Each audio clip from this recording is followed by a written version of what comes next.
ძველი ბათუმის ტერიტორიაზე მცხოვრები მოსახლეობა ეზოების კეთილმოწყობის პროგრამის გაგრძელებას მოითხოვს. გორგასლის ქუჩაზე მცხოვრებლები უკმაყოფილებას გამოთქვამენ, რომ პროექტით გათვალისწინებული ეზოს კეთილმოწყობითი სამუშაოები არ გრძელდება და აღნიშნავენ, რომ ეზოში ფილების დაგების და ახალი ჭიშკრის დამონტაჟების მოთხოვნით მათ ქალაქის მერიას არაერთხელ მიმართეს, თუმცა უშედეგოდ.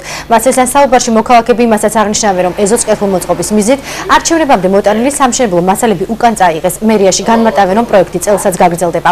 ტენდერების ეკონომიის ხარჯზე გამოთავისუფლებული თანხები ძველი ბათუმის ტერიტორიის კეთილმოწყობისთვის დაიხარჯება.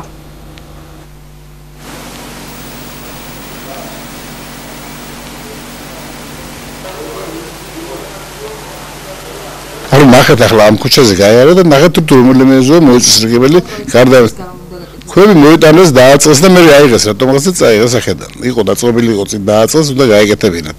და რატომღაც უკვე არჩევნების იგი იყო არჩევნები წააგეს არჩევნები და შე არ გააკეთეს. კარების და ჭიშკრების რეაბილიტაცია გრძელდება. ძველ ბათუმში ჩვენი IP ძველი ბათუმის განვითარების ფონდი ასრულებს ამ სამუშაოებს.